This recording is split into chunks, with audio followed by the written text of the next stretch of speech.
Hello అండి, నమస్తే. ఇప్పుడు మాట్లాడే టాపిక్ వచ్చేసి డొనాల్డ్ ట్రంప్ రెండోసారి ప్రెసిడెంట్ ఆఫ్ అమెరికా అయిన తర్వాత రోజు ఏదో ఒక శాంక్షన్, ఏదో దేశం మీద శాంక్షన్ విధిస్తారు, ఏదో దేశంతో ఏదో రకమైన గొడవలు పడే ధోరణిలోనే ముందుకు అడుగులు వేస్తున్నారు. అంటే అవునని చెప్పాలి. ఇప్పుడు ఇక్కడ మరీ ముఖ్యంగా మన ఇండియాకు వచ్చేసరికి మొదట శాంక్షన్స్ అనే ఒక భయాన్ని, బ్రిక్స్ కంట్రీల మీద శాంక్షన్స్ అనే ఒక భయాన్ని క్రియేట్ చేశాడు.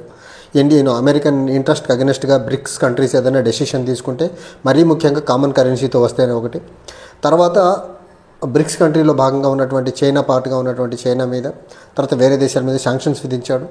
ఇప్పుడు ఇల్లీగల్ ఇమిగ్రెంట్స్గా ఉన్నటువంటి ఇండియన్స్ దగ్గర 7.25 lakhs పీపుల్ ఇండియన్ ఇమిగ్రెంట్స్ అక్కడ ఇల్లీగల్ ఇమిగ్రెంట్స్గా ఫైండ్ అవుట్ అయ్యారు. వాళ్ళని బ్యాచెస్ మేనర్లో పంపుతున్నారు. అది కూడా హ్యాండ్ కఫ్స్ వేసేసి కాళ్ళకి బేడీలు వేసి పంపించే ప్రయత్నం చేస్తున్నారు. ఈ క్రమంలో కొత్తగా నిన్న డొనాల్డ్ ట్రంప్ అడ్మినిస్ట్రేషన్ ఒక కొత్త డెసిషన్ తీసుకుంటుంది. అదేంటంటే ఇరాన్తో చాబహార్ పోర్ట్ డెవలప్మెంట్ పరంగా అడుగులు ముందుకు వేయగలిగితే ఖచ్చితంగా ఏ కంట్రీ అయితే చాబహార్ డెవలప్మెంట్కి ఇరాన్తో సంబంధాలు కలిగి ముందుకెళ్తుందో ఆ కంట్రీస్ మీద శాంక్షన్స్ విధిస్తామని చెప్పే ప్రయత్నం చేశారు. సో యుఎస్ అడ్మినిస్ట్రేషన్ ఏం చేసిందంటే, Donald Trump administration national security presidential memorandum అనే ఒక రిజల్యూషన్ తీసుకొచ్చి ఈ చాబహార్ పోర్టుతో ఏ దేశమైనా సరే ఆర్థికంగా లావాదేవీలు కలిగి ఉండి చాబహార్ పోర్ట్ డెవలప్మెంట్కి కానీ ముందుకు అడుగులు వేయగలిగితే ఖచ్చితంగా ఆ దేశం మీద ఎకనామిక్ శాంక్షన్స్ విధించేదానికి ముందు వెనక ఆలోచించబోమని చెప్పే ప్రయత్నం చేశారు. ఈ చాబహార్ పోర్టుకి ఇండియాకు ఒక సంబంధం ఉంది. చాబహార్ పోర్టులో ఒక టెర్మినల్ని, సాహేదీ బెహెస్తీ టెర్మినల్ అని ఒక టెర్మినల్ని ఇండియా డెవలప్ చేస్తుంది. ఇండియా ఎందుకు డెవలప్ చేస్తుందంటే, మనం ఆఫ్ఘనిస్తాన్కి రీచ్ అవ్వాలన్నా, లేకపోతే సెంట్రల్ ఏషియాకి వెళ్ళాలన్నా మనకు ఇండియాకి పాకిస్తాన్తో బెటర్ రిలేషన్స్ లేవు కాబట్టి, సో పాకిస్తాన్ని బైపాస్ చేసి ఇరాన్ సీ రూట్లో ఇరాన్ వెళ్ళి ఇరాన్ నుంచి ఆఫ్ఘనిస్తాన్ కానీ లేకపోతే ఇరాన్ నుంచి సెంట్రల్ ఏషియాకి వెళ్ళేదానికి, లేకపోతే international north south corridor India నుంచి ఇరాన్ వెళ్ళి ఇరాన్ నుంచి ఇంటర్నేషనల్ నార్త్ సౌత్ కారిడార్ ద్వారా central Asia as well as రష్యాకి వెళ్ళేదానికి ఒక viable alternative route bypassing Pakistan అనే ఒక నిర్ణయానికి వచ్చిన గవర్నమెంట్ ఆఫ్ ఇండియా ఈ చాబహార్ పోర్ట్, ఇరాన్ సదరన్ పార్ట్లో ఉన్నటువంటి చాబహార్ పోర్ట్లో షాహేదీ బెహెస్తీ అనే ఒక టెర్మినల్ అయితే ఇండియా డెవలప్ చేసేదానికి ఇండియా పార్ట్నర్షిప్ కుదుర్చుకుంది ఇరాన్తో. అయితే ఇరాన్లో ఏ రకమైన డెవలప్మెంట్స్ జరిగినా అది అమెరికాకు రుచించదు. అమెరికా శాంక్షన్స్ విధించే ప్రయత్నాలు చేస్తుంది. డొనాల్డ్ ట్రంప్ టెన్యూర్ 1లో 2016 and 2020 మధ్యలో ప్రెసిడెంట్గా ఉన్నప్పుడు ఇరాన్ మీద రకరకాల శాంక్షన్స్ విధించారు. అండ్ P5+1 కంట్రీస్ ఇరాన్తో ఏదైతే న్యూక్లియర్ అగ్రిమెంట్ కుదుర్చుకున్నాయో, అగ్రిమెంట్ నేమ్ వచ్చేసి joint comprehensive plan of action JCPOA అనేది P5+1 countries permanent United security కౌన్సిల్లో ఉన్నటువంటి పర్మనెంట్ మెంబర్స్ 5 మెంబర్స్, తర్వాత జర్మనీ ఒకటి. ఈ P5+1 కంట్రీస్ ఇరాన్తో న్యూక్లియర్ అగ్రిమెంట్ని కుదుర్చుకున్నాయి. అప్పుడు అమెరికన్ ప్రెసిడెంట్గా బారాక్ ఒబామా ఉండేవాడు. బారాక్ ఒబామా ప్రెసిడెంట్గా దిగిన తర్వాత డొనాల్డ్ ట్రంప్ ప్రెసిడెంట్ అయిన వెంటనే ప్యారిస్ డీల్ నుంచి బయటకు వచ్చేసాడు, WHO నుంచి బయటకు వచ్చాడు, తర్వాత నాటో నుంచి బయటకు వెళ్తున్నానని చెప్పే ప్రయత్నం చేశారు. గ్లోబల్గా ఉన్న మల్టీలేటరల్ ఏజెన్సీస్ అన్నిటి నుంచి USA బయటకు వెళ్తుందని చెప్పిన క్రమంలో ఈ ఇరాన్తో జరిగినటువంటి న్యూక్లియర్ డీల్ నుంచి బయటకు వచ్చేసి, ఈ న్యూక్లియర్ డీల్ నుంచి బయటకు వచ్చిన తర్వాత డొనాల్డ్ ట్రంప్ ఏం చేశారంటే, ఇరాన్తో ఏ దేశమన్నా ఆర్థిక లావాదేవీలు కుదుర్చుకుంటే ఎకనామిక్ శాంక్షన్స్ విధిస్తామని చెప్పే ప్రయత్నం చేశారు. కానీ ఇండియాకు ఆ టైంలో ఎకనామిక్ శాంక్షన్స్ ఇవ్వకుండా ఒక ఎగ్జంప్షన్ ఇచ్చాడు. అది ఎందుకు ఇచ్చాడంటే, ఇండియా ముందు ఒక కండిషన్ పెట్టాడు డొనాల్డ్ ట్రంప్ 2016లో ఆయన ప్రెసిడెంట్ అయిన తర్వాత ఇరాన్ మీద శాంక్షన్స్ విధించిన. అదేంటంటే, ఇండియా జనరల్గా సెంట్రల్ ఏషియా తర్వాత వెస్ట్ ఏషియన్ కంట్రీస్ నుంచి crude oil as well as natural గ్యాస్ని 70-80% ఇంపోర్ట్ చేసుకుంటుంది. అయితే ఇరాన్ టాప్ 3లో ఇరాన్ ఒక కంట్రీగా ఉంది. కొన్ని స్టేజ్ల్లో Iran top supplier of crude oil natural గ్యాస్గా ఇండియాకు ఉండింది. అయితే ఈ క్రమంలో డొనాల్డ్ ట్రంప్ పెట్టిన కండిషన్ ఏంటంటే, ఇండియా కానీ ఇరాన్ నుంచి క్రూడ్ ఆయిల్ని న్యాచురల్ గ్యాస్ని ఇంపోర్ట్ చేసుకోకుండా ఉంటే, కంప్లీట్గా జీరోకు తీసుకురాగలిగితే ఇండియా చాబహార్ పోర్ట్లో ఒక టెర్మినల్ని డెవలప్ చేసేదానికి ఎకనామిక్ శాంక్షన్స్కి గురి కాకుండా నేను ఎగ్జంప్షన్ ఇస్తానని ఒక కండిషన్ పెట్టాడు.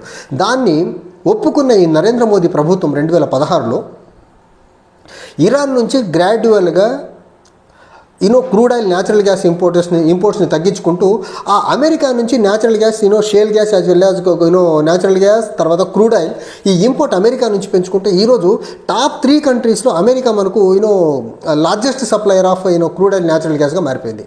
అంటే ఇరాన్తో వ్యాపార సంబంధాలని కొట్టేయడం వల్ల మనకు ఈ చాబహార్ పోర్ట్లో ఒక టెర్మినల్ డెవలప్ చేసుకునే దానికి ఎగ్జామ్షన్ ఇచ్చాడు.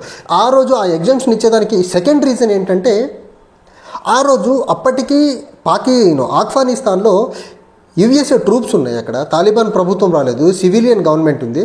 సో ఇండియా నుంచి ఏదైనా లాజిస్టిక్స్ ఆఫ్ఘనిస్తాన్కి వెళ్ళాలంటే ఖచ్చితంగా చాబహార్ పోర్ట్ను వాడుకొని ఆ రూట్ ద్వారానే వెళ్ళాలి. కాబట్టి అమెరికన్ ఇంట్రెస్ట్ని ఆఫ్ఘనిస్తాన్లో కాపాడుకునేదానికి ఆ రోజు ఎగ్జామ్షన్ ఇచ్చాడు. అయిపోయింది. అయితే నెక్స్ట్ ఓడిపోయాడు. మళ్ళీ ఇప్పుడు ప్రెసిడెంట్ అయిన తర్వాత ఇప్పుడు ఆఫ్ఘనిస్తాన్లో వాళ్ళ మిలిటరీ లేదు, వాళ్ళ ఫోర్సెస్ లేవు. అక్కడ తాలిబాన్ ప్రభుత్వం ఏర్పడిపోయింది, సివిలియన్ గవర్నమెంట్ లేదు. అంటే ఆఫ్ఘనిస్తాన్కి యుఎస్ఏకి ఇప్పుడు ఎలాంటి రిలేషన్స్ లేవు. ఈ క్రమంలో ఆఫ్ఘనిస్తాన్లో యుఎస్ఏ స్టేక్స్ ఏమీ లేవు కాబట్టి, తాలిబాన్ గవర్నమెంట్ ఉంది కాబట్టి, అక్కడ వాళ్ళ ఆర్మీ కూడా లేదు కాబట్టి, చాబహార్ పోర్ట్తో వాళ్ళకి పెద్దగా పని లేదు కాబట్టి చాబహార్ పోర్ట్ డెవలప్మెంట్కి ఎవరు ముందుకు వచ్చినా ఎకనామిక్ శాంక్షన్స్ విధిస్తానని బెదిరించే ధోరణికి దిగి దాని మీద సంతకం పెట్టేశాడు. ఇప్పుడు గవర్నమెంట్ ఆఫ్ ఇండియా మరీ ముఖ్యంగా మినిస్ట్రీ ఆఫ్ ఎక్స్టర్నల్ అఫైర్స్కి నిన్న మీడియా అప్రోచ్ అయ్యి దీని మీద మీ స్పందన ఏంటి, ఇది మీ దృష్టికి వచ్చిందా అంటే మాకు ఇంకా తెలియదని చెప్పే ప్రయత్నం చేస్తున్నారు మినిస్ట్రీ ఆఫ్ ఎక్స్టర్నల్ అఫైర్స్ వాళ్ళు. అండ్ గవర్నమెంట్ ఆఫ్ ఇండియాకి ఈ రోజుకి ఎలాంటి కమ్యూనికేషన్ యుఎస్ఏ నుంచి లేదనేసి అయితే గవర్నమెంట్ ఆఫ్ ఇండియా అఫీషియల్స్ అయితే చెప్పే ప్రయత్నం చేస్తున్నారు. ఇక్కడ మనం చూడాల్సింది ఏంటంటే డొనాల్డ్ ట్రంప్ గెలుస్తాడో లేదో తెలియని పరిస్థితుల్లో ఈ నరేంద్ర మోదీ అమెరికా వెళ్ళి అమెరికన్ ప్రెసిడెన్షియల్ ఎలక్షన్ కంటే ముందు అబ్కీ బార్ ట్రంప్ సర్కార్ అనేసి అమెరికాలో నినాదాలు ఇచ్చే ట్రంప్ను గెలిపించిన తర్వాత ఒక పక్క ఇండియాకి స్ట్రాటజిక్గా ఇంపార్టెంట్గా ఉన్నటువంటి చాబహార్ పోర్ట్లో ఒక టెర్మినల్ డెవలప్ చేసుకునే దానికి ఎకనామిక్ శాంక్షన్స్ విధించే ప్రయత్నం చేస్తున్నాడు. ఇంకో పక్క ఇల్లీగల్ ఇమిగ్రెంట్స్ అనేసి దగ్గరగా 7.5 లక్షల మంది ఇండియన్స్ని వెనక పంపించే ప్రయత్నం చేస్తున్నారు. అది కూడా మోస్ట్ హ్యూమిలియేటెడ్ మేనర్లో హ్యాండ్ కఫ్స్ చేసేసి మిలిటరీ ప్లేన్స్లో పంపిస్తున్నాడంటే భారతదేశం కొని తెచ్చుకుందా ఈ దరిద్రాన్ని? ట్రంప్ని అక్కడ గెలిపించి నరేంద్ర మోదీ అక్కడికి వెళ్ళి ట్రంప్ ఓటేయండి అని చెప్పి గెలిపించిన తర్వాత ఈ దరిద్రాన్ని కొని తెచ్చుకున్నాడా అంటే అవునని చెప్పాలి. ఇక్కడ నరేంద్ర మోదీ డిప్లొమాటిక్గా ఫెయిల్యూర్ అయ్యాడు అనేదానికి one of the best example ఇది. ఒక పక్క రూపీ డిప్రిషియేట్ అవుతుంది, అమెరికా చెప్తే తానా అంటే తందానా అనేదానికి మోడీ సిద్ధపడుతున్నాడు ఇక్కడ. ఇంకో పక్క ఇండియన్ సిటిజన్స్ అందరినీ అక్కడున్న వాళ్ళందరినీ దగ్గరగా 7.25 lakh పీపుల్ని ఇల్లీగల్ ఇమిగ్రెంట్స్గా ఫైండ్ అవుట్ చేసిన వాళ్ళని చాలా హ్యూమిలియేటెడ్ మేనర్లో వెనక్కి పంపే ప్రయత్నం జరుగుతూ ఉంది. ఇంకో పక్క అమెరికాతో నచ్చని దేశాలతో ఇండియా స్ట్రాటజిక్గా ట్రేడ్ పరంగా ముందుకెళ్లేదానికి ఇలాంటి ఎకనామిక్ శాంక్షన్స్ విధిస్తున్నాడంటే Narendra Modi diplomatically failure prime minister అనే దానికి ఇంతకంటే ఎగ్జాంపుల్ ఇంకేమైనా ఉందా మనకు? ఇండియా ఏ దేశంతో ఎలాంటి ట్రేడ్ డీల్స్ కుదుర్చుకోవాలా, ఏ దేశంలో ఎలాంటి ఇన్ఫ్రాస్ట్రక్చర్ పరంగా కొలాబరేట్ అవ్వాలని చెప్పేదానికి అమెరికా ఎవరు అసలు? ఈ మాట నరేంద్ర మోదీ విశ్వగురు ప్రపంచం మొత్తాన్ని గ్లోబల్ లీడర్గా ఎమర్జ్ అయ్యాడు కదా. ఈరోజు నరేంద్ర మోదీ దేశం మొత్తం దేశం యొక్క పరువు ప్రపంచం మొత్తం తెలిసేలా చేస్తున్నాడు కదా. ఈ శాంక్షన్స్ నుంచి, అమెరికన్ శాంక్షన్స్ నుంచి దేశాన్ని ఎందుకు రక్షించలేకపోతున్నాడు? విశ్వగురువు కదా, గ్లోబల్ లీడర్ కదా. ఈయన రాకముందు భారతదేశంలో డిప్లొమసీ లేదు, భారతదేశం యొక్క పేరు ప్రపంచ దేశాలకు తెలియదు అన్నట్టు కదా ఈ బీజేపీ వాళ్ళు, సంఘ్ పరివార్, ఈ బత్తాయిలు అందరూ చెప్పేది. మరి ప్రతిరోజు ఏదో ఇండియాకి అగెన్స్ట్గా ఏదో ఒక డెసిషన్ అమెరికన్ అడ్మినిస్ట్రేషన్ తీసుకుంటా ఉంటే ఇక్కడ నరేంద్ర మోదీ అండ్ బృందం అంతా నోటికి ప్లాస్టర్ వేసుకొని ఎందుకు కూర్చుంటుంది ఇక్కడ? చూడాలి రేపు ఫిబ్రవరి 12 నుంచి 14 వరకు ఆయన అమెరికా టూర్కి వెళ్తున్నాడు. అక్కడికి వెళ్ళినప్పుడు అన్నా కనీసం నోరు తెరిచి ఇండియన్స్ ఇల్లీగల్ ఇమిగ్రెంట్స్గా మీరు ఫైండ్ అవుట్ చేస్తే బెటర్గా పంపించండి, ఇలా హ్యాండ్ కఫ్స్ చేసి పంపించదని చెప్తాడా? చాబహార్ పోర్ట్లో టెర్మినల్ డెవలప్ చేసేదానికి ఎకనామిక్ శాంక్షన్స్ నుంచి వైవరిస్తాడా? లేకపోతే రష్యాతో ఎలాంటి అగ్రిమెంట్స్ కుదుర్చుకొని ఎలాంటి ట్రేడ్ చేసుకోవాలనే దాని మీద అసలు అమెరికా ఇంటర్వ్యూని అవ్వకుండా ఇండియా రష్యా యొక్క ట్రేడ్ని ఇబ్బంది కలిగించుకుంటూ ఉంటుందా? ఇండియా చైనాతో ఎలా ఉండాలి, ఇండియా వేరే దేశంతో ఎలా ఉండాలని టర్మ్స్ అండ్ కండిషన్స్ ఈయన డిక్టేట్ చేస్తాడా? లేకపోతే ఇండియన్ డిప్లొమసీ ఒక ఇండిపెండెంట్ డిప్లొమసీగా ఉంటుందా? లేకపోతే అమెరికా చెప్పినట్టు డిప్లొమాటిక్గా నరేంద్ర మోదీ ప్రభుత్వం ముందుకు వెళ్తుందా అనేది ఈ ఫిబ్రవరి 12, 14 ఆయన అక్కడికి వెళ్ళొచ్చిన తర్వాత అమెరికా వేసే స్టెప్ మ్యూజిక్కి నరేంద్ర మోదీ డాన్స్లు వేస్తాడా? లేకపోతే ఒక ఇండిపెండెంట్ ప్రధానిగా భారతదేశం యొక్క స్ట్రాటజిక్ ఇంట్రెస్ట్ని కాపాడుకుంటూ ముందుకెళ్తాడనేది కొద్ది రోజులు జస్ట్ ఒక 1 వీక్లో తెలిసిపోద్ది. నరేంద్ర మోదీ అమెరికాకి బానిసత్వం చేస్తున్నాడా, డొనాల్డ్ ట్రంప్ కూడికం చేసేదానికి ఉన్నాడా, దేశం యొక్క పరువు ప్రతిష్టలు కాపాడేదానికి ఉన్నాడా అనేది జస్ట్ ఫిబ్రవరి 15కి అక్కడ జరిగే అగ్రిమెంట్స్ని బేస్ చేసుకుని అయితే తెలిసిపోయేదానికి ఆస్కారం ఉంది. ఒకటి. రెండోది, నరేంద్ర మోదీ దగ్గర ఉన్న పెద్ద దరిద్రమైన థింగ్ ఏంటంటే అసలు ఏ దేశంకి వెళ్ళినా, ఏ దేశాలతో ఏ అగ్రిమెంట్ కుదుర్చుకున్నా, ఏ దేశాలతో ఏ చర్చలు జరిపినా ప్రెస్తో మాట్లాడి పలానా దేశంకి వెళ్ళాను, పలానా దేశంతో ఇలాంటి అగ్రిమెంట్స్ కుదిరే, దానివల్ల దేశానికి ఇది మంచి జరుగుతుందని చెప్పి ఈ రోజు వరకు ఒక ప్రెస్ మీట్ పెట్టిన పాపాను పోలేదు.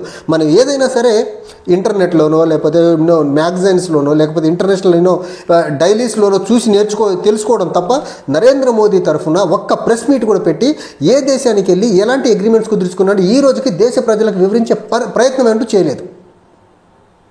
చూడాలి, నరేంద్ర మోదీ ఇండియా చాలా ప్రెస్టీజియస్గా, చాలా సిగ్నిఫికెంట్గా తీసుకున్నటువంటి చాబహార్ పోర్ట్లో టెర్మినల్ డెవలప్మెంట్కి వైవర్ తీసుకుంటాడా? ఆల్రెడీ సైన్ చేసేసాడు డొనాల్డ్ ట్రంప్ దీని మీద. ఎగ్జామ్షన్ తీసుకుంటాడా, లేకపోతే అమెరికా చేసిన మ్యూజిక్ని భరతనాట్యం డాన్స్ వేసుకుంటే వెనక్కి వస్తాడు అమెరికా వెళ్ళనే చూడాలి. Thank you.